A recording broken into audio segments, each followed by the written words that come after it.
Alright, y'all, this here's part 2. Story 11, Footprints in the Snow. In the quiet little village of Lutza in western Hungary lived Stefan Lutza, whose grandparents had founded the village over 100 years before. Stefan followed the family tradition by becoming the mayor of the village that bore his name. It was the custom for the mayor to live in the big house that overlooked the village and to give shelter to all travelers that entered Lutza. But 6 years had passed, and no one had come to visit the mayor and his pretty young wife, Esther. Then, one winter, there came a knock on the door at midnight. The snow was still falling as Esther got out of her warm bed. "I'll answer the door," she told her husband. "You go and see if the guest room is in order." Stefan knew that he should be the one to answer the door and Esther to attend to the guest room. But he knew that she always was delighted when she met people for the first time. So without offering a word of protest, he wrapped a heavy robe around his body and headed for the guest room. I'll make him stay until the snow melts," Esther said to herself. She didn't know why she knew the knocker was a man. She gave her hair an extra pat and then opened the door. Through the snow, a tall, dark stranger emerged into the light of the room. The two figures stood silently for some time, and then, as if the whole thing had been agreed upon, Esther and the dark stranger departed into the falling snow. Alarmed that she had not appeared with the guest, Stefan called out for his wife, getting no reply. He dropped his robe on the floor and hurried down the single flight of stairs. The door was wide open, and white snowflakes fell lazily on the floor. From the lamp he was holding, he could see tiny footprints leading down the winding path. Stefan followed them, walking for nearly an hour before he realized that he too was barefooted. He swung the lantern around and discovered he was in the village graveyard. Frightened, he ran more feverishly than ever along the single track of footprints until they entered one of the tombs. Even before Stefan opened the wooden casket, he knew that the tomb belonged to his family. The casket lettering read, pt.2, Lutza, 1782 to 1852. Settled and founded the village of Lutza in 1799. It was empty, except for shredded black rags that had once served as the clothing of his grandfather. What happened that night, Stefan could never say for sure. When he finally got back to the house, he was so tired that he decided to get some sleep and continue the search in the morning. As he lay on the bed, he was aware of somebody breathing beside him. Grabbing the lantern, he held it close to the breathing figure. It was his wife, Esther. "What is it, Stefan?" she said, sitting up. Then noticed his red feet. She said, "Where have you been?" Had Stefan been only dreaming and imagined all this? But how did the tomb door get opened? And how did the single footprints get in the snow? And how did the tiny red marks get on Esther's neck? The figure Esther described, the one she had seen in her dreams, was that of pt.2 Lutza, a man who had been dead for over 100 years. All right, story 12, y'all. Old Man Duval. Many years ago, there was an old shepherd called Duval, who lived alone in a little cottage on top of Mount Zenta.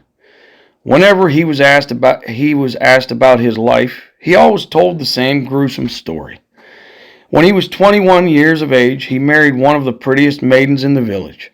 She gave birth to a beautiful baby boy who grew straight and strong until he was 15. Then, one day while working in the field, he died without a cause. Duval's wife could not bear the loss of her only son, and within 2 years, she had grieved herself to death. The shepherd was left to live alone.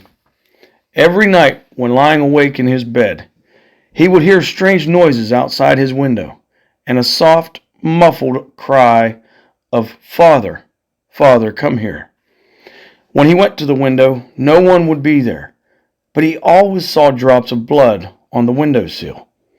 This went on every night for nearly a month. Finally, he decided to find out what was happening outside his window. One night, just after dark, he hid behind some bushes and watched.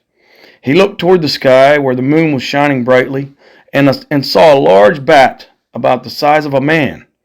The creature circled the house twice and landed near the window. Before the old man's eyes, it changed into a form that resembled his dead son. At first, he thought the moonlight was playing tricks on his eyes. His son, or whoever or whatever the form was, looked grotesque. He was dressed in black with a pale, dead-looking skin and blood dripping from his fingers. Duval, shocked at seeing such frightening features, gave a small, terrified cry. The strange form whirled around to see who was behind him. Maddened at the thought of being spied upon, he charged at the older man. Suddenly he stopped. He seemed to recognize the man. Before Duval could recover from his fright, the figure turned back into a bat, leaped up into the sky, and flew off into the distance. Duval never again heard mutterings outside his window. All right, story 13, Ivan. Ivan was born and brought up in a small town in Hungary. He was a big, good-looking boy who could do everything well. He had a large farm on the outskirts of town and was engaged to the prettiest girl in the village. Ivan was very happy. Then came the war, and he was drafted into the army. He went to war and was wounded in the head. When he returned to the village, he was no longer the same person. He acted like a child. All the people in the village made fun of him and took advantage of his great strength by getting him to do their work for them. The girl's family would not allow her to see him in his present condition. Ivan began to spend more and more time away from the village. He began to roam the hills like an animal. One day, in his wanderings in the mountains, he came upon a witch. Seeing that he had a way with animals, she began to tell him how wonderful it would be to be an animal. He agreed, so she called the devil, who made him sign a pact. In return for giving his soul to the devil, Ivan was to have the power to turn into a werewolf when the moon was full. On the first night of the full moon, a reign of terror started in Ivan's village. 3 people were found with their throats torn out and the blood drained from their bodies. The older people of the village knew what this meant, that someone had made a pact with the devil. In the following months, more and more of the villagers were killed. The people of the village, on different occasions, saw the werewolf, a large beast, heading back to the hills where Ivan was now staying. A council of the elders met and decided that someone must go into the hills on the next night of the full moon with a gun loaded with silver bullets. The first night they sent out a man, but the following day he was found dead with the gun unfired. This happened 3 times in a row. The werewolf was too sly to let the villagers see him before he killed them. Ivan's girl, Tina, went before the council and asked that she be allowed to try. The council, now desperate, agreed. That night, Tina, armed with a small pistol loaded with silver bullets, set out for the hills. She began climbing higher and higher into the mountains. Suddenly, she heard a noise behind her, and turning, saw a large wolf.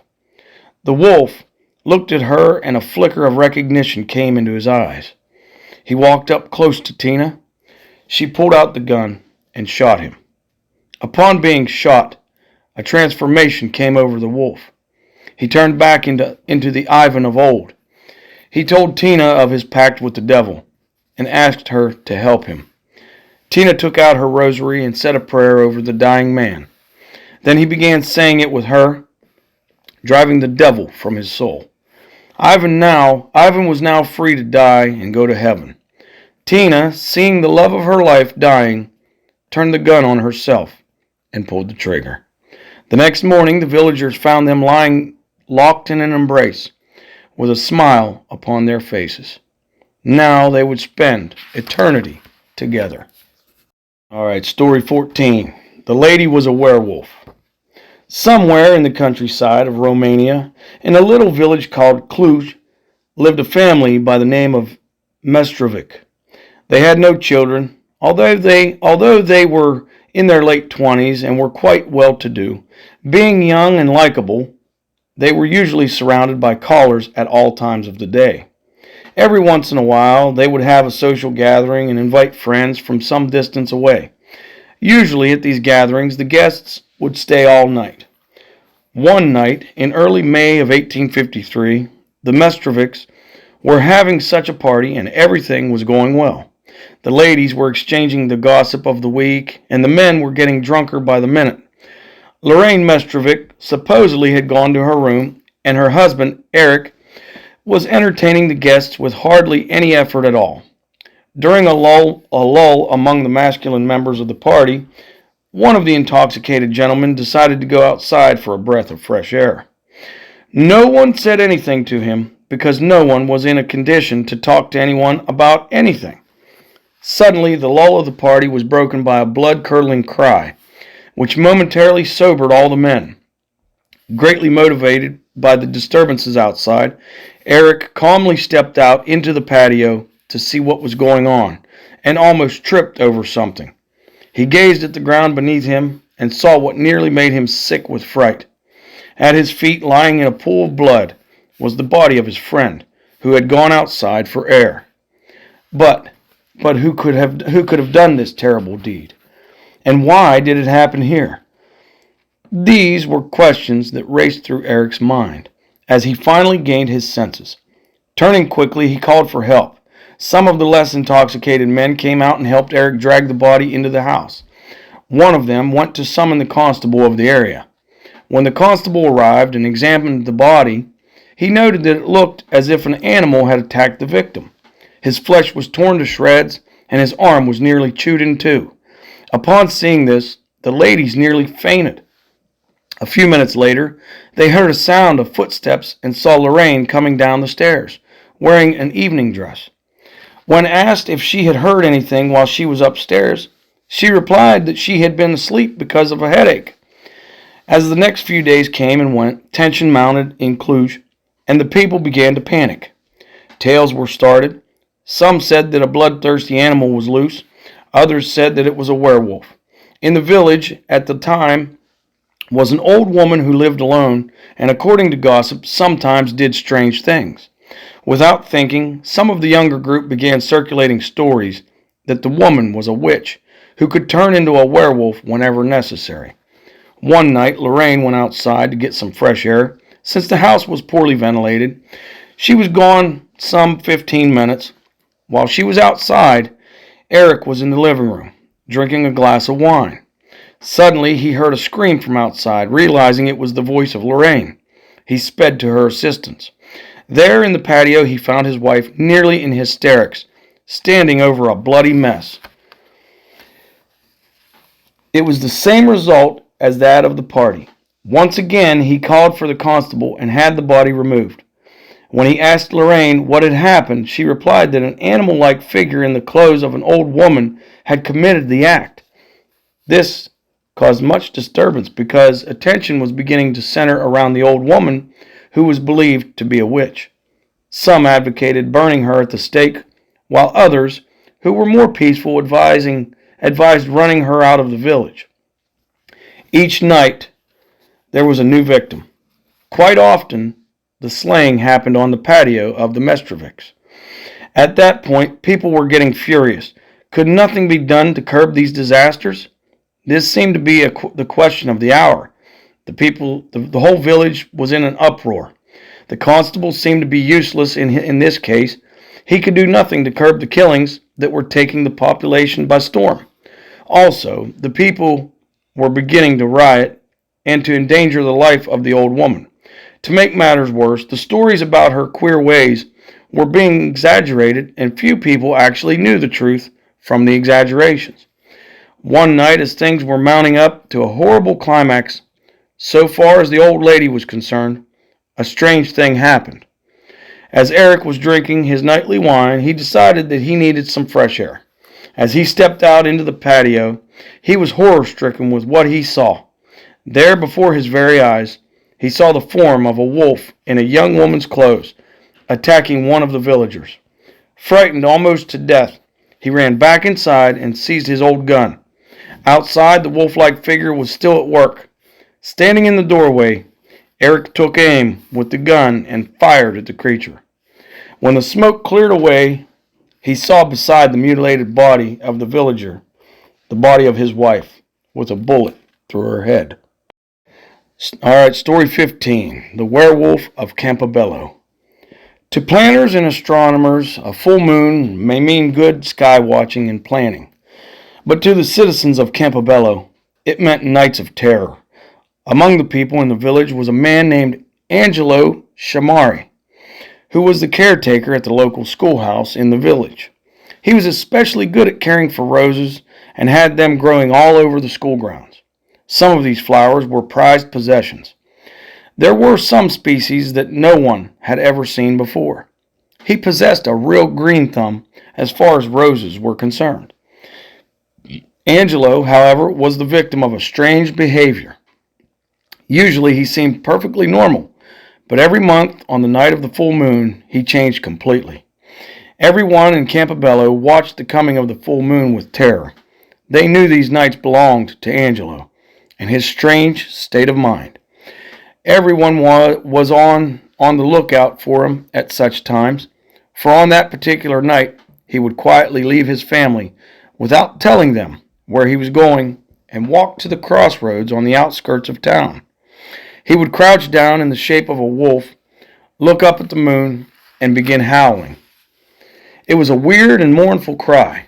My grandmother said that it was of such strength that on a quiet evening its echo could be heard in the next village. He also made terrible noises and his face took on the look of an animal with terrible contortions. He would be there for hours, howling at the moon, waiting for a human to pass by. After several hours of howling, if no one came by, he would go from house to house in the village, looking for one with a light in it. The light reminded him of the moon. He would scratch on the door, a weird clawing scratch, and then begin howling. He wanted someone to come out, just anyone, as long as it was another human. There was a reason behind his strange actions. He could only be relieved of this unusual behavior by bleeding profusely. The bleeding would have to be caused by a human, either by cutting or scratching. He wanted someone to fight with him so he could receive the bleeding during the fighting engagement. Only in that way could he lose his wolf tendencies and return home to his family. It was a very brave person who would let himself become involved in a struggle with Angelo. Some who were really brave and strong, went out in 2s and 4s and gave him a good whipping and a few good gashes so they could be rid of him and let him go home. After he began bleeding, he would become calm and head for home, where his wife would be waiting to dress his wounds and put him to bed. Then everything was calm until the next night of the full moon. Since most of the folks in the village knew how he was to be relieved of this spell, most people were in their homes with the doors locked and the shades pulled down tight. His attacks were wolf-like, and he didn't care whom he attacked. It could have been a woman, a child, or someone who was old and senile. If they did not scratch him and make him bleed, he would fight on. Some of the people he attacked were beaten badly. No one killed him because they felt sorry for him, and his family was liked and respected in the community. Since they believed in witchcraft, they thought killing him would pass the curse on to them. Usually, his victims were strangers in the town who knew nothing about him.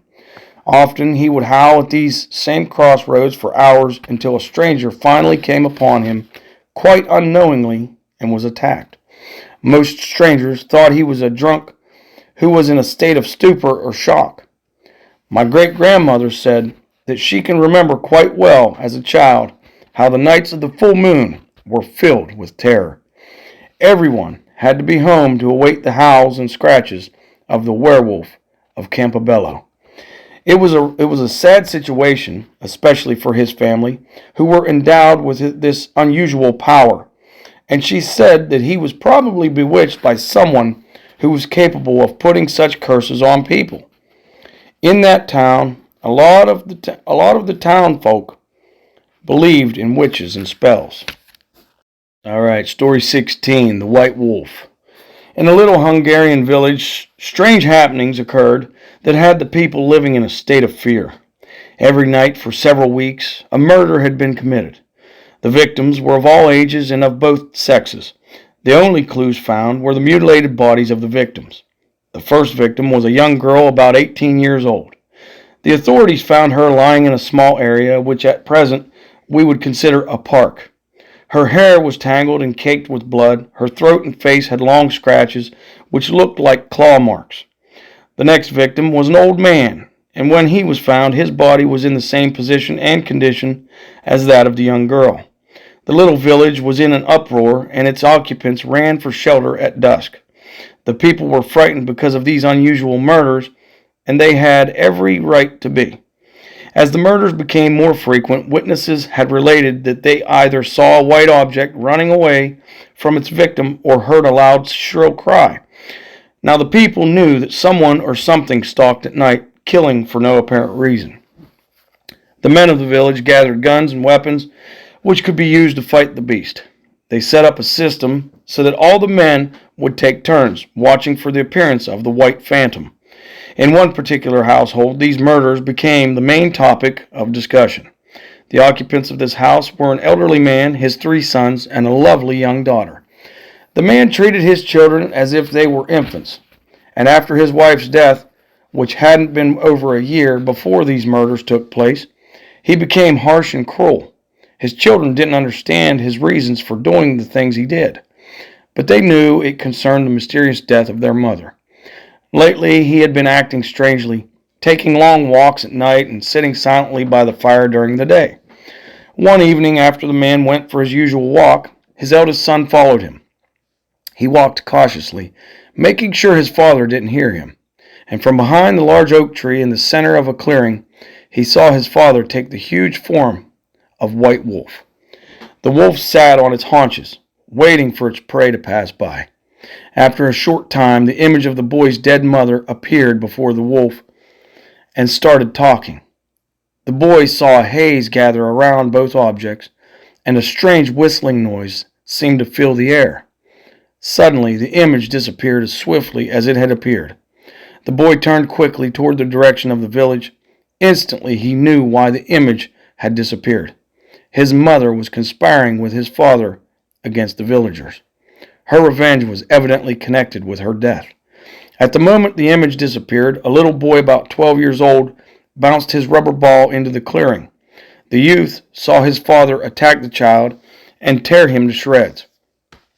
The son drew his rifle to his shoulder, aimed, and shot the white wolf, as it was changing into the form of a man. No longer would his village be plagued with the mysterious murders performed by the white wolf. All right, everyone, this is story 18, The Secret. The small town was awaking to a bright, sunlit day. The older citizens were seated in front of the town's only inn, enjoying the warmth of the early spring sun. The peaceful scene was disturbed by the loud barking of dogs. They followed at the heels of a stranger who called to a group of playing children and inquired about lodgings. Given directions, he turned toward the inn. He could see the older men study him as he approached them. Not many tourists stopped in the small town, and they wondered what was bringing him here. The stranger was in his late 30s. He had thick brown hair that grew low over his forehead. His skin looked leathery and weather-beaten. A pack containing all his possessions was slung over his shoulder. The dust of the road made his clothing look gray. Isabel, the innkeeper, was surprised when the man walked in and asked for lodgings. She gave him the best room to please him and hoped his stay would be long. The girl was lonely since her father's death, and she longed for company. Somehow she felt drawn toward the stranger, a feeling she could not explain. No one seemed to know anything about the new lodger, and were amazed and concerned when Isabel announced one night that she and the man were going to be married. The wedding was a quiet affair, and after the last guest had left, Nicholas told his new bride he had something to tell her. On my 21st birthday, a spell was cast upon me by my old spinster aunt. Every month when the moon is full, a restlessness comes upon me, and I must spend the nights roaming the countryside. You must not be afraid, for no harm will come to you, if you will do as I say. Never unlatch the door if you hear scratching upon it. If I knock 3 times, that means the spell is broken, and you need not fear. One bright moonlit night, Isabel was awakened from her bed, where she was sleeping peacefully, by the loud barking dogs and the voices outside her window. She ran downstairs to see what was causing all the commotion. She could hear loud scratching on her door, and she remembered her husband's warning. She waited, not knowing what to do. When a shot was heard and the scratching stopped, she threw the door open, and there at her feet lay a figure that looked half man and half beast. Slowly before her horrified eyes, the image of the wolf was gone, and in its place was her dying husband. She cradled his head in her arms and heard his last words. "Don't tell the secret." Time had gone by, and no one knows the whereabouts of Isabel. The boarded-up inn is slowly crumbling, and all that remains of this tale are the ugly, deep scratches on the heavy wooden door. All right, story 19, The Fatal Shortcut. My father's family certainly had their share of misfortunes. First, it was his young sister Esther, who came to a mysterious death, and then it was his older brother, Steve. It seems strange having 2 such deaths in a single family, but in old Hungary, anything could happen, and it usually did. Steve was in his 3rd year of high school when tragedy struck the Pushka's family for the 2nd time within a year. The children were all playing games behind the barn when Steve's mother called to him. She wanted him to take the butter and milk to the village and exchange them for money. My father wanted to go with his older brother, but Steve refused. "Go back and play with the rest of the children," he said. Steve kissed his mother on the cheek, picked up the butter and milk, and took off toward the village. What happened after that, nobody will ever know. Steve always took the same shortcut through the woods. But this was to be his last trip. Hearing screams, my grandfather and father ran quickly in the direction of the loud noise. Steve was lying in a clump of bushes, and his appearance was almost unrecognizable. At first, my grandfather thought he had been attacked by some wild animal, but the only tracks were those of a man. It was dark before my grandfather and father reached home. Just before they reached the clearing, they heard a howling sound. A cloud was covering the moon, but when the cloud passed, they discovered in the light of a full moon that the howling creature was no more than 20 feet away from them. My father didn't see it clearly, but my grandfather swears that it was a werewolf. He said it was the same creature that had killed his son Steve. My grandfather and father will never be able to say for sure just what the creature really was, because they didn't stay around to find out. The next day, the villagers got together to try and track down the creature that my grandfather had described to them. When night came, they were about to give up the hunt. All they had found that day were a couple of wild bears and several deer, but no werewolf. Not even tracks where my grandfather and father had seen the creature the night before. As they came to the clearing, the same howling sound appeared. One man said he saw the werewolf, but he mentioned that some weeks later. When the men heard the howling sound, they scattered in all directions, so nobody actually saw what the creature really was. Until his death, however, my grandfather swore that when the moon was full, he saw the half-man, half-wolf, not more than 10 yards away. All right, story 20, y'all. 7 bones.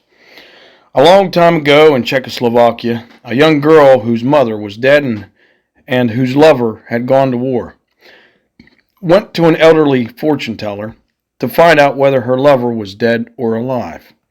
The old lady told her to get 7 bones from 7 different graves and boil them in a pot of water until midnight for 7 nights. She said that at midnight on the 7th night, her lover would come to her. if he were alive. He would be on foot, but if he were dead, he would be riding a horse. If he were a good spirit, the horse would be black. But if he were an evil spirit, the horse would be white. About this time, there was an epidemic in the country. So many people had to be buried that all old, unidentified graves were opened and the bones thrown out to make room for the newly dead. The girl did as she was told. She took 7 bones from 7 different graves and put them in a pot to boil each night. As the bones boiled, they said, "Poochie, poochie, poochie," meaning, "Come, come, come." On the 7th night, the bones boiled harder and harder, and as the time neared midnight, they said louder and louder, "Poochie, poochie, poochie." And suddenly, the girl heard someone coming. She knew that it was her lover and that he was riding a horse. As she looked in the direction from which he was coming, she saw that the horse was white. The old woman had told her to prepare 7 bundles of cloth to take along and to take her rosary with her if she left home. So she did. When her lover asked her to get on the horse behind him so they could ride away to be married, she did as she was told. As they galloped along, he said, "How the moon brightly shines, how the horse swiftly runs." And as they went farther and farther from home, he repeated the words, somewhat changed. "How the moon brightly shines, how the ghosts swiftly glide." Finally, they came to a church and a cemetery, and the girl realized this was probably her lover's burial place. When he asked her to get down, she suggested that he get down first so that he could help her, which he did. But she threw the 7 bundles in different directions, and the spirit lover tore each of them apart before he tried to pursue her. The girl got down on the opposite side of the horse, ran to a nearby cottage as fast as she could, went in, bolted the door, and hung her rosary over the doorknob. In one corner of the cottage were some chickens, and on a bench stretched out was a dead man. The lover had reached the door by this time, and when he found it was bolted, he asked the dead man to unbolt it for him. The dead man replied that he too was an evil spirit and could not open the door because a rosary hung over the knob. The ghost lover then went to one side of the cabin and started to try to scratch out the sides with his claw-like hands. The girl turned to the chickens and begged the rooster to crow so that the spirits would have to vanish, but the rooster said, "No, I won't crow for you.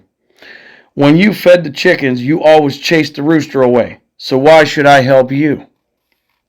In the meantime, the ghost lover had called upon the dead man to help him claw out the side of the cabin, and he did. Again, the girl turned to the chickens and begged the rooster to crow, promising him if he would, she would never again chase the rooster away when she fed the chickens. So the rooster crowed. The ghost lover vanished outside. The dead man lay back on his bench, and the girl was saved. All right, story 21, y'all. 7 devils. In a small village of peasant farmers and humble dwellings within Budapest, lived a miller and his 7 lovely daughters. Because he ground all the grain for the village, he was considered one of the wealthiest men in the community. Each of his 7 daughters was beautiful, and the miller worked hard to provide the best for them. He wanted husbands for them who would be rich and handsome. The oldest daughter was planning to be married to a gentleman much older than she, but he was very wealthy. The miller approved of her choice and was proud that his daughter had made such a wise decision. One day, a caravan of gypsies came to the village in their heavily laden wagons, which jingled as they moved slowly down the cobbled streets.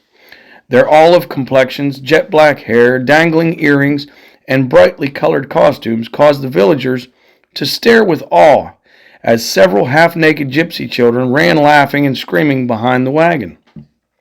Usually gypsies arrive in a village and leave within a few days, but they liked this village so much they decided to stay for a while. One particular gypsy was a small, thin musician. He appeared strikingly handsome, with one golden earring and a wide-brimmed hat decorated with silver spangles.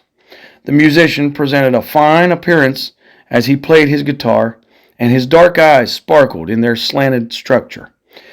He had heard about the wedding of the miller's oldest daughter, whom he had been observing for some time. He didn't love her, but he was attracted to her by her beauty and desired to play for her wedding. He asked the miller if he could contribute his talents by playing his prized guitar at the wedding festivities. At first the miller agreed and was much impressed by the gypsy's appearance. He thought that the music would add gaiety to the celebration. But after much thought on the agreement, the miller feared that his neighbors might not approve of having a gypsy at the wedding. He decided he would have to tell the musician that while he appreciated his offer, plans had been made previously, without his knowledge, to hire another musician. Meeting the gypsy on the street one day, the miller told him that he couldn't play for the wedding. The gypsy appeared hurt and persisted in urging his cause, hoping the miller would change his mind. Realizing the man would not consent to his playing, the gypsy decided he would have to use witchcraft. He told the miller that if he couldn't play for the wedding, he would place a horrible curse on each of the daughters. In 7 years, the miller would lose them all, because they would be led by 7 devils. The plans for these misfortunes were not revealed, but the gypsy inferred that each loss would be a tragedy. The miller felt as if the whole thing were some joke and laughed in the gypsy's face. He turned and left, leaving the gypsy standing on the cobbled street with his guitar in his hands and an ugly sneer on his face.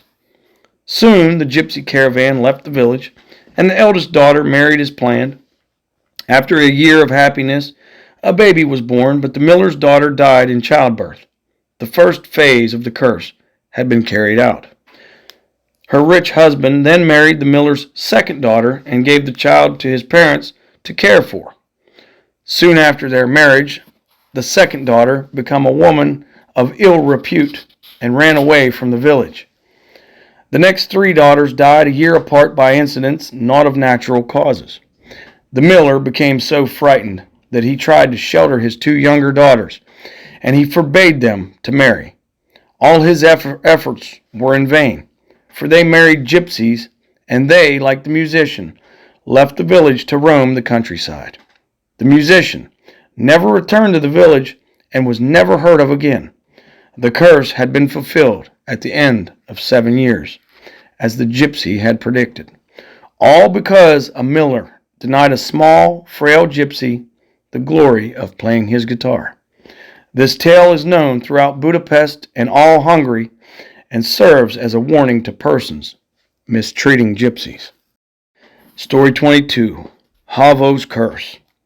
In the language of the Yugoslavians, the word Havo means a promoter of death, or someone associated with ill omens of death or death itself. The word also corresponds to all the misfortunes that might happen to an individual. One day, while walking through the country, a young man by the name of Duchin met Havo. Duchin was thoroughly amused by his extraordinary slim build, his uncanny slanting black eyes, and his starved appearance. He looked at Havo and could not restrain his laughter. Havo became very angry, and with a glance into the eyes of Duchin, put a curse on him. He looked at Duchin and said, "You shall never be happy again, and furthermore, if you should ever marry, you shall die." A feeling of numbness went through Duchin, because he knew by the expression on Havo's face that he meant what he said. Duchin walked away, a very confused and frightened man. He returned to his home and family and became an entirely different person. His face acquired a certain pallor and his eyes a definite hollowness. His weight went down considerably, and he walked around like one without life. Night after night he lay awake, because when he closed his eyes the appearance of Havo was always present. Duchin's mother and father noticed the difference in their son and realized he was facing some serious illness in mind or body. After much discussion, the parents decided it would be wise to ask him frankly about his problem. Duchin was afraid to tell at first, but finally, after their urging, he told them about his encounter with Havo and the curse that had been inflicted upon him. His mother and father laughed heartily at such a fear, and took the fear so lightly that Duchin himself realized that it was foolish. They told him to get married if he wanted to. If Havo wanted someone to die, they would die for him. Duchin became his old self. He took up the friendships he once had, among which was a very pretty, modest young woman of whom he was very fond. He began escorting her to various social gatherings, and when they realized their love for each other, he asked her to marry him. The date for the wedding was set, and in all the preparation, no thought or mention was given to Havo. On the day before the wedding, Duchin wished to be alone and decided to walk through the neighboring woods. After walking a short distance, he sat on a fallen tree. As he sat there, drowsily thinking of his beautiful bride-to-be, a figure shyly and quietly stood before him. Breathlessly, he looked up into the slanting eyes of Havo. Havo repeated the curse and told Duchin he was anxiously awaiting his next victim. Duchin told Havo he wasn't worried, because he didn't believe him, and his mother and father believed even less, because they themselves said they would die for him. Havo said that was all right with him, because he would still be able to get revenge on Duchin. The next day the wedding took place. At the reception that night, Havo made his appearance. He went to Duchin's mother and father and said, "Well, are you ready to die?" They looked at him in astonishment and said they didn't want to die, that they hadn't thought Duchin was telling the truth when they made the statement. Havo then went to Duchin and told him he was going to die. Duchin told Havo again that his mother and father were going to die for him. Havo told him that his mother and father had said, whereupon Duchin became frightened and his mind became filled with horrible thoughts. He was going to die if no one else did. Duchin walked outside and killed his mother and father. Story 23, y'all, the story of Hedgie. During the time when the states were not united and people had to get special permission to go from one state to another, there lived two kings, King George of Pennsylvania and King Jimmy of West Virginia. King Jimmy's wife had a 3-month-old baby and wanted to visit a friend in Pennsylvania. But we must remember that people were not allowed to cross the boundary line from one state to another. Nevertheless, King Jimmy took his family and started to make the journey with his horse and buggy. When they reached the boundary of Pennsylvania, there stood a guard who did not want to let them cross the line. He said that if they should even try, he would kill them. He seized the woman and told the king to go back to his home. King Jimmy would not agree to this, and the two men started to fight. While the men fought, the wife prayed to God that her husband would win. However, blood was pouring from King Jimmy's head, and soon he was dead. During the fighting, the wife had hidden her little son beneath the hedges that were near. She was afraid the guard would kill the baby, just as he was trying to kill her husband. After he had killed King Jimmy, the guard told the lady she must either marry him or be put to death. She said she would not be his wife and would rather die at once. He did not want to kill her, however, so he put her in the buggy, took her to her own home, and locked her in the basement. Then he set himself up as king in place of King Jimmy, telling the woman that when she made up her mind to marry him, he would let her out. In the meantime, she was to have a slice of bread and a glass of water a day. While the mother was in the basement, the little baby lay beneath the hedges. A mother deer heard the child crying and went over to see it. Not knowing what else to do, she lay down beside it so it could nurse. When the baby got enough milk, it stopped crying. The doe went away, but before dark she came back again to feed the baby. After each feeding, she would go back to her regular sleeping place in the woods. A missionary who was staying in the woods at that time depended on the doe for his milk supply. All day he waited for her, but when she returned, she had no milk for him. He tried hard to get even a small amount, but there was none. He prayed all night long because he had nothing else to live on but some greens which he picked in the woods. After this had gone on for several days, the missionary decided to follow the deer and find out what was happening. Soon she started to run very fast, but the man was right behind. She stopped to look at him, but when he started to grab her, she turned and ran on much faster. However, he did not give up, but continued to follow. When the doe got near the hedges, she heard the baby crying and ran still faster. The missionary suspected something by this time and followed her to the place where the baby lay. Now he understood why she had not given any milk. Although he had been fed, the baby still cried, so the man took him in his arms and carried him to his hut in the woods. He found a medal on the child with the initials of GM, but he decided to call the baby Hedgie, since he had found him beneath the hedges. In the meantime, Hedgie's mother was still a prisoner. She cried day in and day out, for she felt that her son would soon be dead, that the wild animals probably would eat him. Since the missionary lived alone, he enjoyed Hedgie's companionship. Living in the woods as he did, he could not buy shoes or clothing for the baby, so he made clothes out of animal skins. The days went by, and Hedgie and the missionary were very happy together. During the daytime, the man taught the little boy many things. When Hedgie was 10 years old, he could read and write better than his teacher, and had read the few books the man owned many times.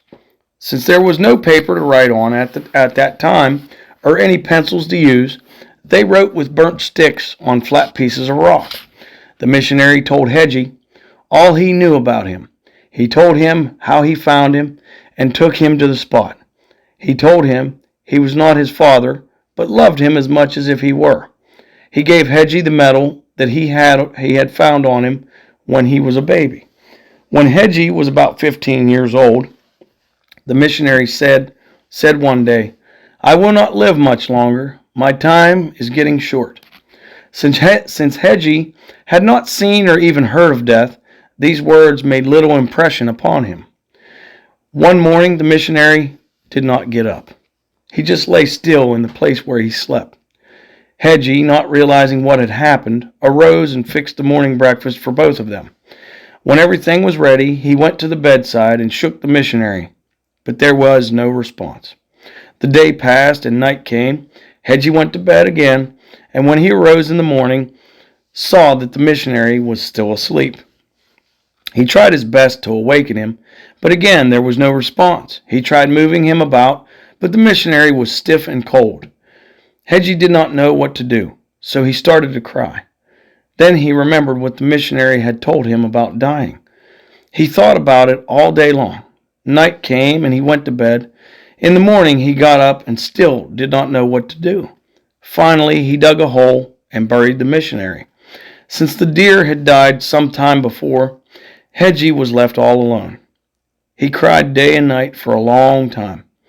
Then one morning he heard someone calling, "Hedgie, Hedgie, Hedgie." He looked around to see where the sound came from. He looked up in a tree, but at first saw nothing. He kept looking until he saw a little bird in another tree, and it started to sing again. "Hedgie, Hedgie, Hedgie." Hedgie followed the bird and came to a road about 500 yards from where he lived. He walked on, following the bird that kept calling, "Hedgie, Hedgie, Hedgie." Finally, he came to a place where he heard a continual noise. He saw horses outside, but could not understand what they were. He had never seen a horse in his life before. He was still wondering what the noise was and wanted to see what was on the inside of the place. He went to the door and looked in. There he saw men working, but did not know what they were doing. They were dressed in shoes and fine clothes, which seemed strange to him. All the men stopped their work and looked at Hedgie. They noticed his bare feet, long hair, and queer clothing made from animal skins. Since they did not know what or who he was, they asked many questions of all kinds. He seemed to be well educated. The men called him inside and talked further with him. The building was a factory where spears were made. The manager asked him if he were hungry and gave him a sandwich. Although Hedgie did not know what it was, he took it and ate it, explaining that it was the first time he had eaten anything like that. They asked him what he had eaten before, and he told them of his usual milk and greens. They gave him more sandwiches and he ate them. They invited him to stay for dinner and asked him if he would like a haircut. He told them he would like all this very much. Some of them asked him where he came from and who his mother and father were. He said that he had no mother and had never seen his father. The manager offered him a job and he accepted it. There was a boy in the factory by the name of Tom. Everybody made fun of him and kept him crying much of the time. Hedgie did not like to see anyone treated in this way. Besides, sometimes they made fun of him too. Consequently, he decided to stop such actions. He fought with one of the men, and after a few blows, knocked him down. A second man took sides with the first, and Hedgie treated him in the same way. The rest of them did not bother him anymore, nor did they make fun of Tom. Tom and Hedgie became the best of friends. The actual spear making was done by experts. After 6 months had gone by, Hedgie asked the manager if he could make a spear. The manager said, "How could you do such a thing? Well, you have had no instructions and know nothing about it." He told him he would have to hit very hard. While the blacksmith was giving him instruction, Hedgie hit the hammer and broke it in two. The men gave him the steel and another hammer and told him not to hit so hard. It was not long before Hedgie had a spear for himself. After he had made the first, he made another, even better than the first. In making the second one, he had to use material that was very hard to work with. To the surprise of all the men, he had no trouble whatever in cutting it. His friend Tom was especially pleased. With the spear, Hedgie cut down a tree that no one else could cut, and went back to the factory, taking with him the instrument which, having been made from the best of material, was still in excellent condition. After this, even the manager was afraid of this strong man, and nobody dared to go against anything he said. They were all so surprised at his strength and fearful of what he might do to them that they wanted to get rid of him. At that time, people did not use coal. They used charcoal instead. They usually gathered their charcoal from a high hill that stood in front of the factory. However, it got so that nobody who went to the top of the hill ever came back down. The men thought if they could send Hedgie on the hill, he would never get back, and their worries would be over. They asked him to go, and he agreed. Tom found this out and begged him not to go, but Hedgie said he would take his spear and kill anything he saw. Tom was afraid he would lose his best friend, but since Hedgie had made up his mind to go, nothing could stop him. When Hedgie got to the top of the hill, he heard a strange sound. At first, he thought it was the wind. Then something jumped at him. Its head was as big as a bull. He hit it with the spear, but could not kill it. It jumped away for a while, and then came back. He hit it again and again, but its blows did not seem to go through its hide. He looked at the creature, but didn't know what to do. Then came the call, "Hedgie, Hedgie, Hedgie." He looked around to see what it was. There was the bird who told him to hit the beast in the throat. The animal looked at Hedgie, and Hedgie looked at it. Then he struck it in the throat and killed it. He then heard the bird say, "Wash yourself with the blood, and nothing will ever hurt you." After washing himself in the beast's blood, he took his spear and tried to cut himself, but could not. In one place, a blackberry leaf had stuck to him, and when he pulled it off, he saw that his skin was white. He had washed his entire body with blood, but had missed this small section.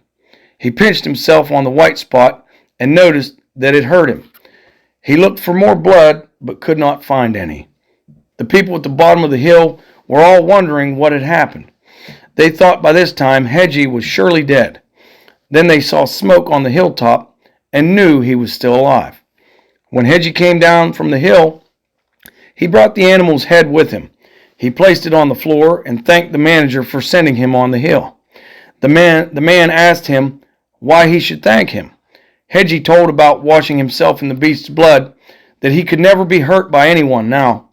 When Tom heard of this, he was very happy.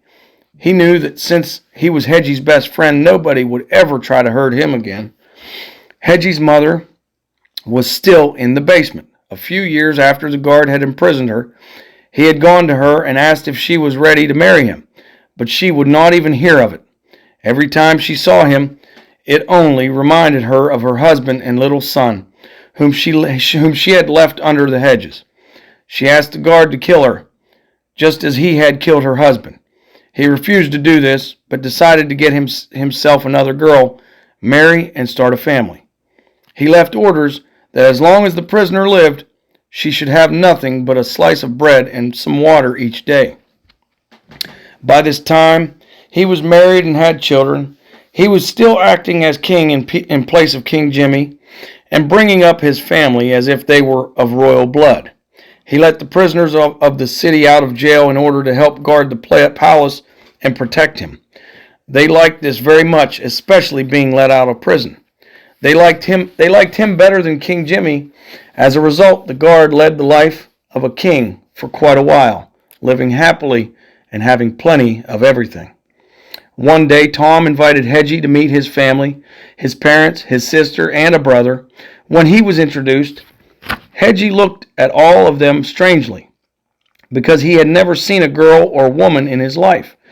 Tom asked him why he looked so puzzled, but Hedgie did not tell him. He only said he didn't know. Tom's home was not in good condition. The furniture was somewhat worn and out of date, but Hedgie thought it was beautiful. He stayed with them for the night and thought everything was unusually fine. The bed was the best he had ever slept in. Tom and Hedgie slept together, but for some reason, Hedgie could not fall asleep. Tom asked him if anything was wrong. Hedgie said, "Yes, but I'm ashamed to tell you. But if you really want to know, I will." He asked Tom why his mother, brother, and sister all dressed differently. Tom asked him what he meant.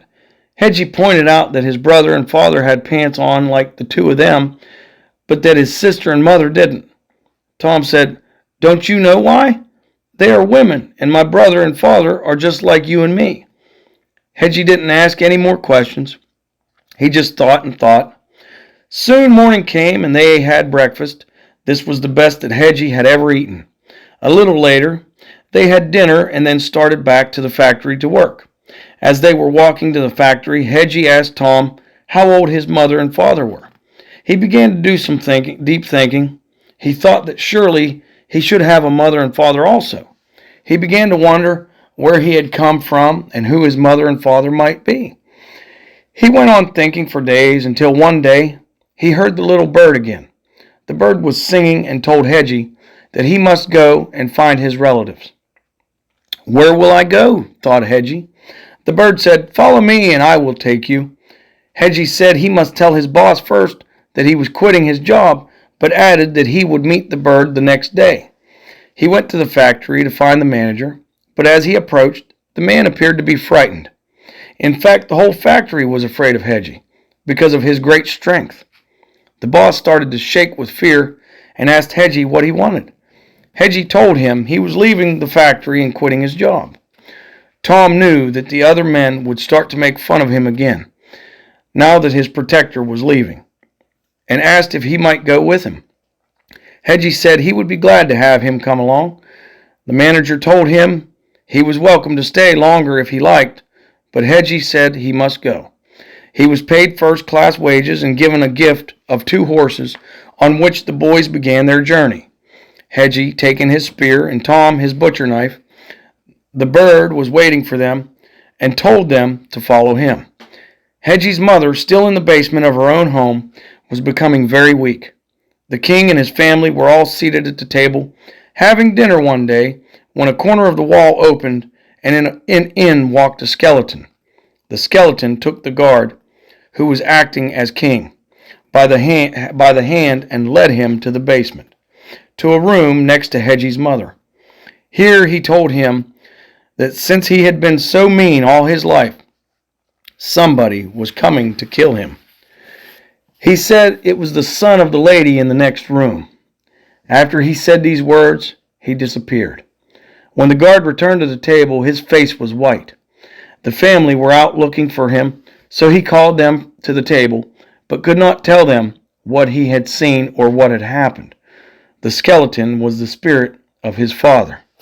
The guard told them to bring the lady from the basement to have dinner with them. He asked her if she had any children. She began to cry and said she had a baby, but didn't know what happened to it, or even if it were still alive. She thought that wild animals had probably eaten the little boy long ago. He then told her about her son coming to see them, and asked her to forgive him. She said she would, and asked him how he knew that her son lived. He told her that he had had a dream the night before. He told them to dress the lady well like a queen, because she was going to have company. He then had all his prisoners guard the city so that no one could enter the gates. When the two boys, Tom and Hedgie, started to enter the city, the guards tried to fight them off. Hedgie fought with all his might and knocked one down after another. If they were not quite dead, Tom would take his butcher knife and punch them. More and more of the prisoners came, and Hedgie continued to kill one after another. The little bird stopped right in front of the palace and told Hedgie to enter. The king sank to his knees and asked Hedgie to kill him. "Why should I kill you?" Hedgie asked. He told Hedgie he was the real prince and the queen was his mother. She asked how he knew this was her son. She said she had a son at one time, but had put him under the hedges and left him there. Hedgie then pulled out the medal that the missionary had saved for him. When his mother saw this, she fainted and fell to the ground. After she regained consciousness, she kissed him many times. The guard asked, "Is this really your son?" She said that it was. Hedgie asked about his father, and when the guard said he had killed him, Hedgie raised his spear, ready to do the same to him. But his mother told him not to, because she had forgiven him. The guard promised, if his life were spared, to take his family and leave.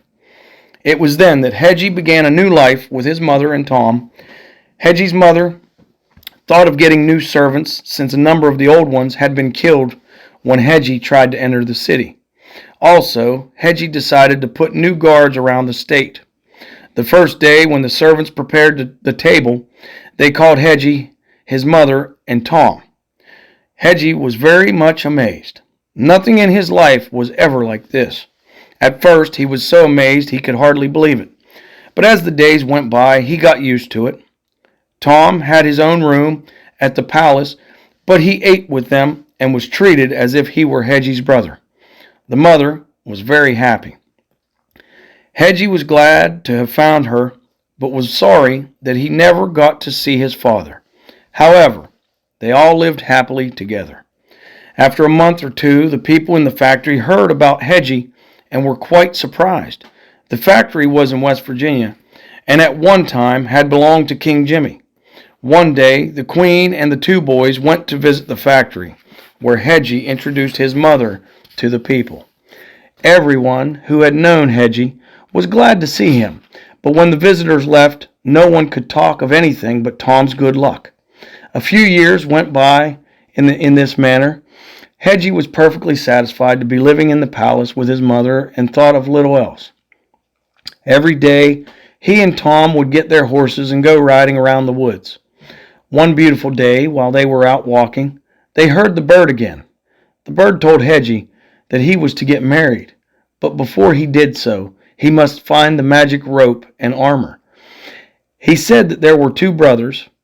One had the armor which made anyone who wore it invisible, and the other had a rope which was about 2 feet long and when twisted brought the possessor anything he desired. Hedgie asked the bird where he could find these things. The bird told him to follow him and he would show him where they were. Hedgie asked how long it would take. About a week or two, the bird said.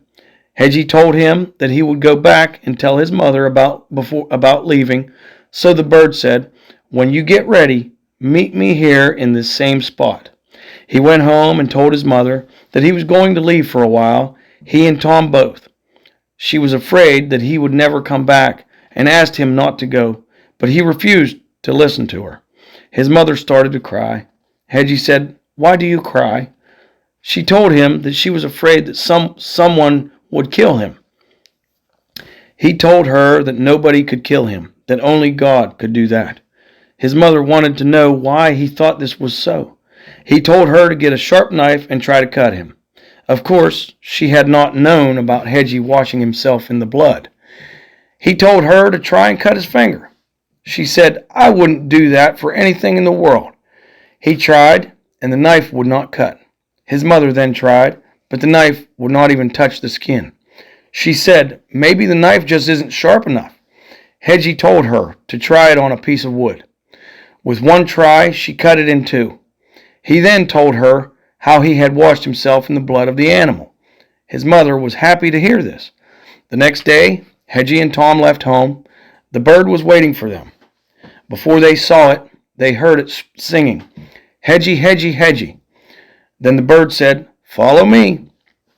They were now in the deep woods where they found all kinds of animals, deer, lions, tigers, bears, wolves, and many others. Tom was afraid of them all, since most of them seemed to want to eat them. Hedgie had the spear in his hands and killed any animal that came near enough to attack. He let Tom walk in front of him and watched him as a father and mother might watch their own baby. After a while, they heard the bird say, "Here is a rock. That is 3 feet wide and 5 feet high. This is where you must enter."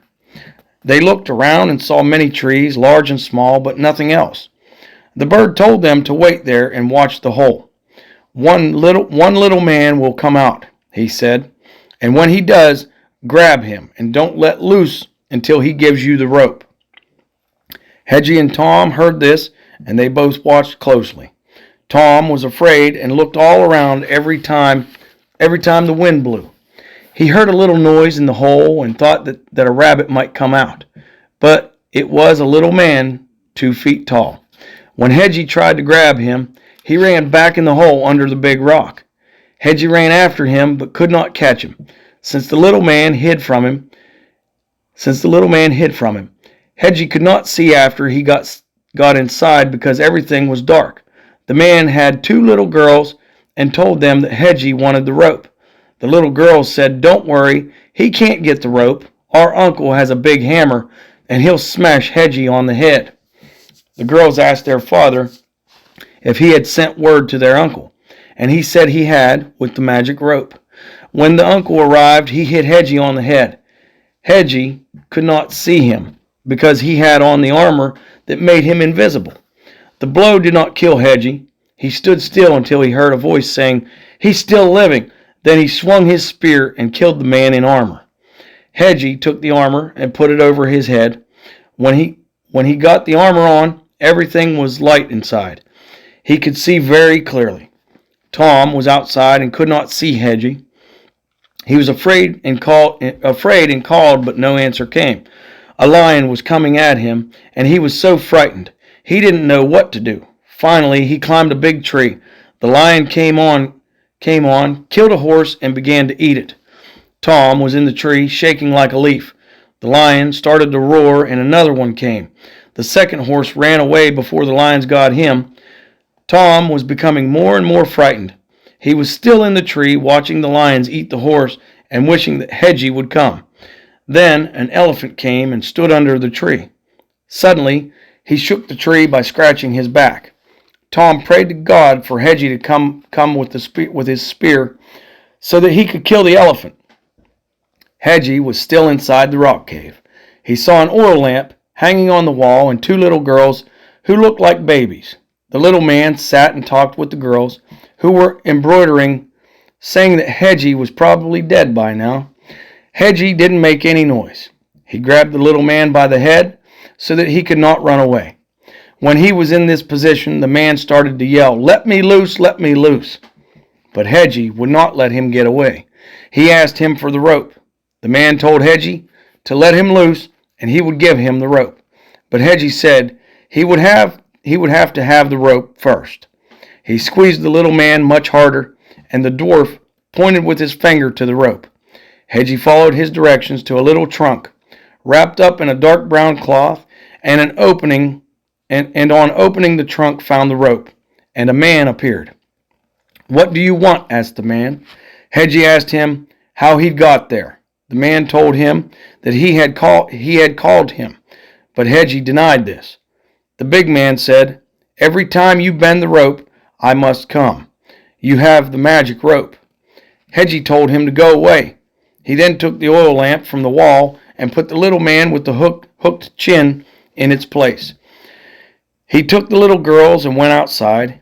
He now had the armor, the rope, plus the two little girls. He didn't see Tom or the horses. He just saw the bones of the horse that had been killed. He called for Tom, but Tom would not answer. He heard the voice, but was too frightened to speak.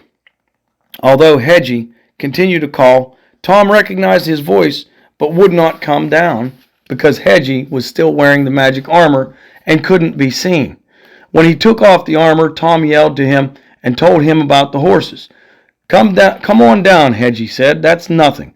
When Tom was about halfway down the tree, Hedgie put the armor on again. He wanted to see if it were true that it made the wearer invisible. Tom looked all around, but could not see Hedgie, so he started to climb the tree again. Hedgie said, "Come down, Tom. Here I am." And he took off the armor again. Tom could hardly believe it. "I never saw you," he said. When Tom got to the ground, Hedgie put the armor back on. Again, Tom started to climb the tree. Hedgie pulled his leg and Tom fainted. When he fainted, he fell from the tree. Hedgie took him in his arms and held him like a baby. Tom looked as if he were going to die, or were already dead. Hedgie tried to wake him up, but Tom would not move. When Hedgie could not do anything himself, he thought of the rope. He twisted it, and up came the big man. He had a dark face and was dressed like a clown in colors of red, white, and blue. He said, "What do you want?" Hedgie said, "I want this man to come to life again." The man stamped his foot, and up came another man. This was the doctor. The doctor looked at Tom and could not find anything wrong. He gave him an injection in the arm, but Tom did not move. The doctor gave him another, and Tom opened his eyes. He looked at the two men and then grabbed Hedgie by the neck. He hugged him tight and asked him never to leave him. Hedgie said that he wouldn't. Tom wondered who the other men were, but did not ask. Hedgie bent the rope again and told the men to leave. He told Tom to put the armor on, as he wanted to see what happened. He could not see Tom, but Tom could see him. He then told Tom they must be on their way.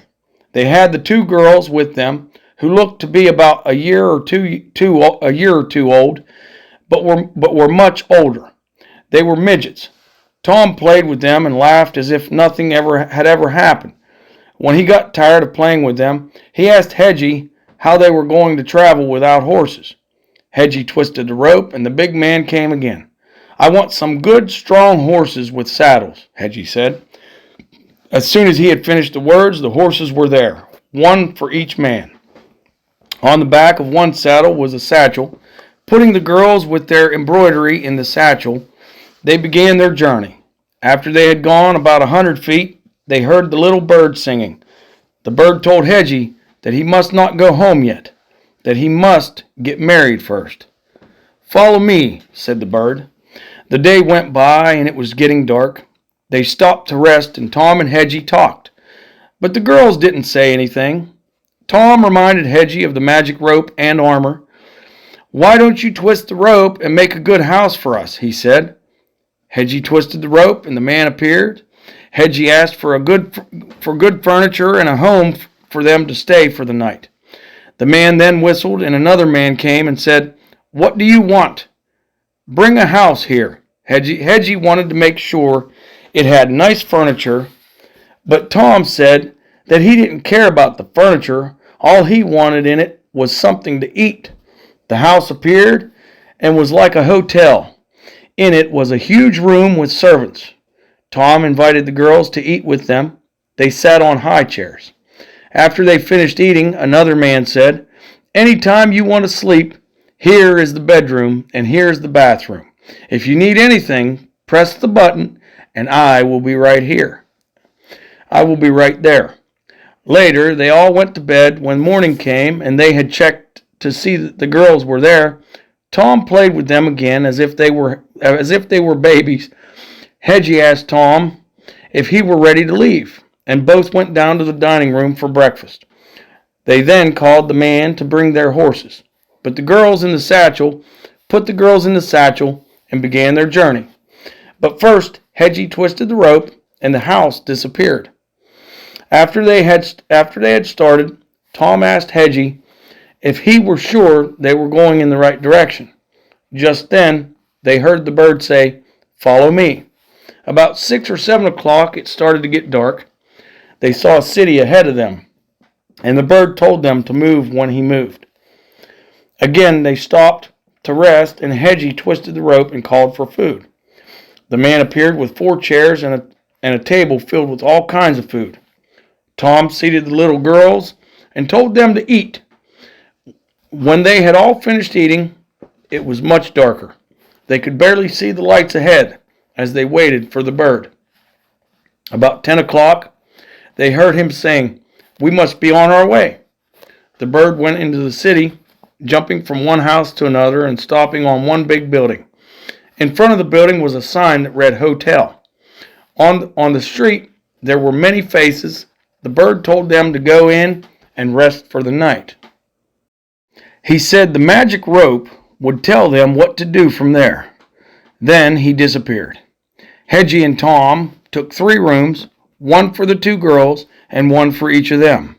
The porter showed them their rooms, and they went to bed for the night. But before Hedgie could go to sleep, he had to find out what he was to do. He twisted the rope, and the man appeared. "What can I do for you?" he asked. Hedgie asked what he was to do. The man said he didn't know, but he would find out for him. He soon returned and told Hedgie that he was to dress in good clothes, and since he was a king, he was to wear a crown, which he would get for him. He gave Hedgie clothing suitable for a king and told him to get up the next morning about 5 o'clock. Look out a certain window, and if anybody called, to answer. Then he disappeared. Hedgie could not fall asleep, wondering who was going to be at the window in the morning. At 4 o'clock, he arose, dressed in king's clothes, and stood near the window. At about 5 o'clock, a woman appeared from the other building. She looked at him, and he looked at her. She said, "Good morning," and he said, "Good morning." Then she disappeared. The woman, who was a princess and sister of the king of that state, went into the next room of the palace and told her brother she had just seen a king. Her brother asked how she knew there was a king in the hotel. She said, "I saw him with my own eyes." He told her that she must be wrong, because a king would come to stay at the palace if he ever came to the city. However, he sent messengers to see if there was a king in the hotel. But when they got there, they looked in the books and found no king registered. The princess still insisted that she had seen a king. Again, the messengers were sent back to the hotel to ask who lived in a certain room. They went to the room and knocked on the door. Hedgie was still dressed as a king. The messengers saluted him and told him that the king had sent for him. Hedgie told Tom to take care of the magic rope and armor and went with the messengers to the king. The princess and the king were waiting for him. They asked him why he hadn't come to the palace instead of going to the hotel. Hedgie told them it was too late in the night when they arrived in the city. He said he was going to visit them later, but the king had sent for him before he got a chance. They asked him if anyone was with him, and he told them about Tom, saying that Tom was one of his best friends. The king then sent for Tom also. The two messengers went for Tom and saluted him, just as they had saluted Hedgie. They put the two little girls in one satchel and the armor and rope in another. Tom carried the satchel with the magic things on one shoulder and the one with the girls on the other. The messengers wanted to help, but he would not let them. When they arrived at the palace, the king asked where the two little girls came from. Hedgie said they had passed through a strange place where all the people were midgets, and he had taken two little girls as souvenirs. He did not want to tell them of his experience. When they saw Hedgie's spear, they thought he was a very strong man. The princess asked him how he could carry such a big spear. He told her that it was not heavy for him, so she asked her brother if he could handle it. He took it by the handle, but could not move it because of the weight. The princess said, "If you fought with him, what would you do?" Her brother said, "There wouldn't be a fight. He would just get what he wanted." Hedgie said, "I'm not so mean." The time passed, and an elaborate dinner was served. The king and his sister asked Hedgie and Tom to stay for the night, and when they said they would, added that they would be glad to have them stay as long as they liked. The princess liked Hedgie very much and wanted to marry him. The next day, as they were talking, she asked him if he had a wife. He told her he had never been married and asked her if she liked him. She didn't say yes or no, but made him understand that she did like him. Her brother told her that Hedgie was a good man, and if she wanted to marry him, it was all right. He didn't think that she could find a man quite like Hedgie anywhere. So the two were married. After the wedding, when Tom and Hedgie went for a walk, they heard a little bird. They looked up in the sky and saw the bird turn into smoke. They stood watching it. As part of the smoke went to the left and part to the right, Tom was afraid, but Hedgie wasn't, as he saw the smoke turn into a statue, which looked more and more like a real man. He could see long hair and a long beard and clothing made from a lion's skin. He knew who it was and ran to kiss the statue, but could not reach it. Then a voice said, "I'm sorry, but I can't take care of you anymore. From now on, you will take care of yourself." When the statue said these words, he turned to smoke again, went higher into the air, and finally disappeared. Tom asked Hedgie who it was, and Hedgie told him it was the man who had taken care of him since he was a little baby.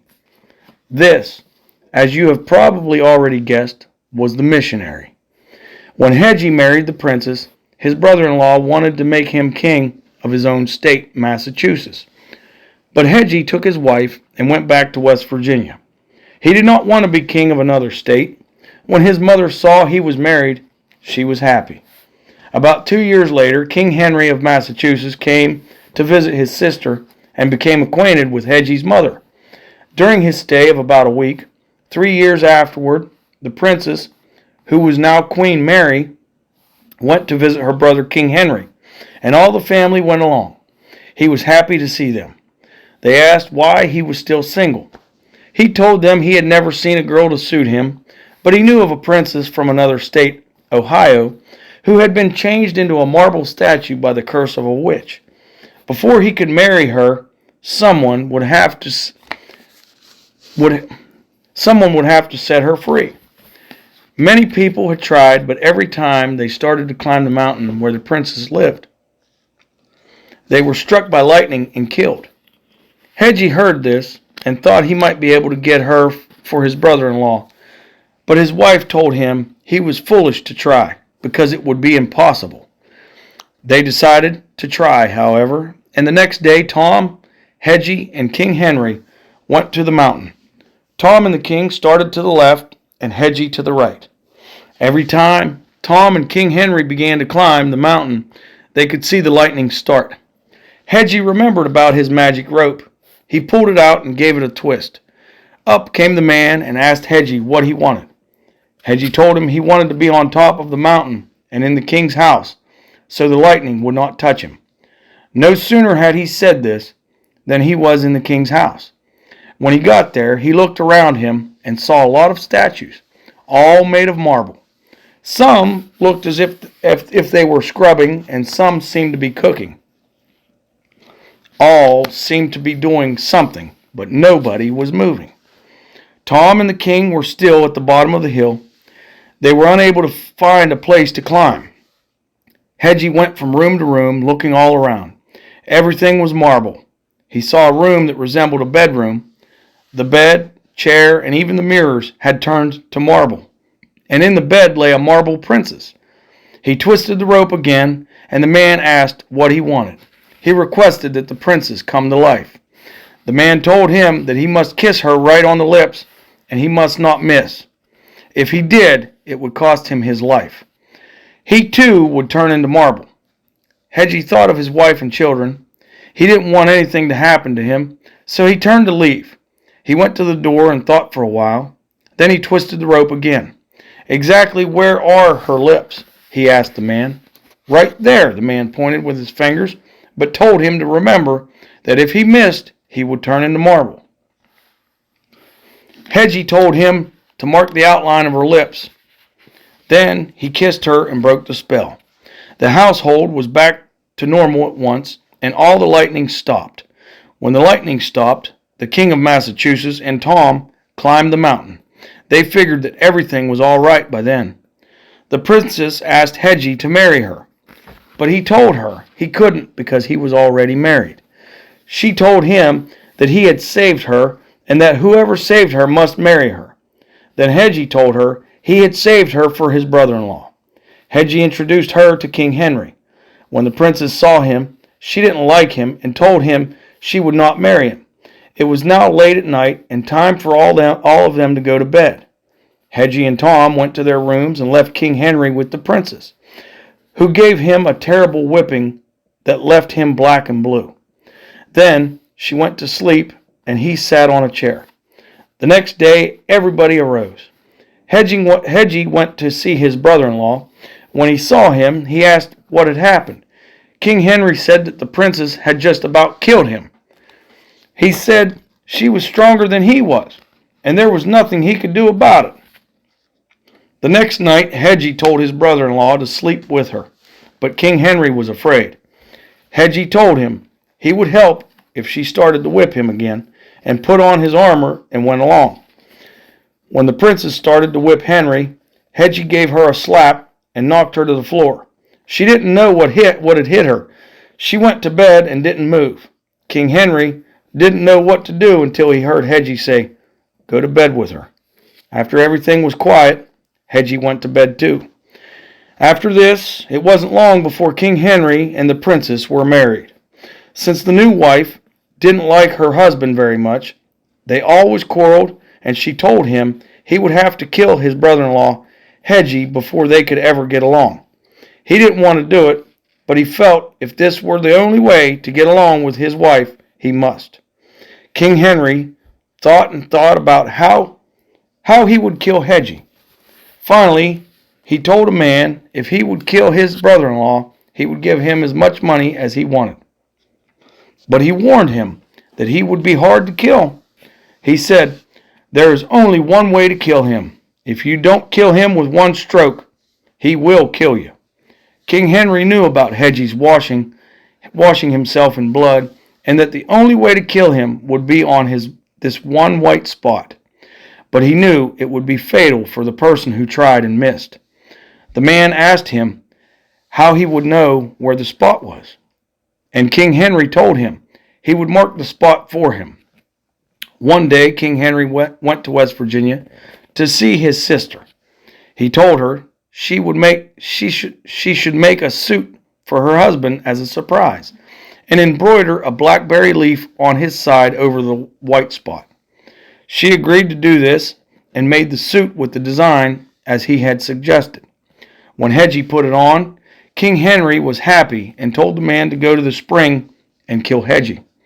When he and Tom went there to water the horses that day, he said with one pinch on the blackberry leaf designed on his suit, "You will kill him."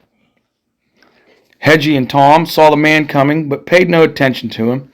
Suddenly the man ran and stuck Hedgie with a knife and killed him.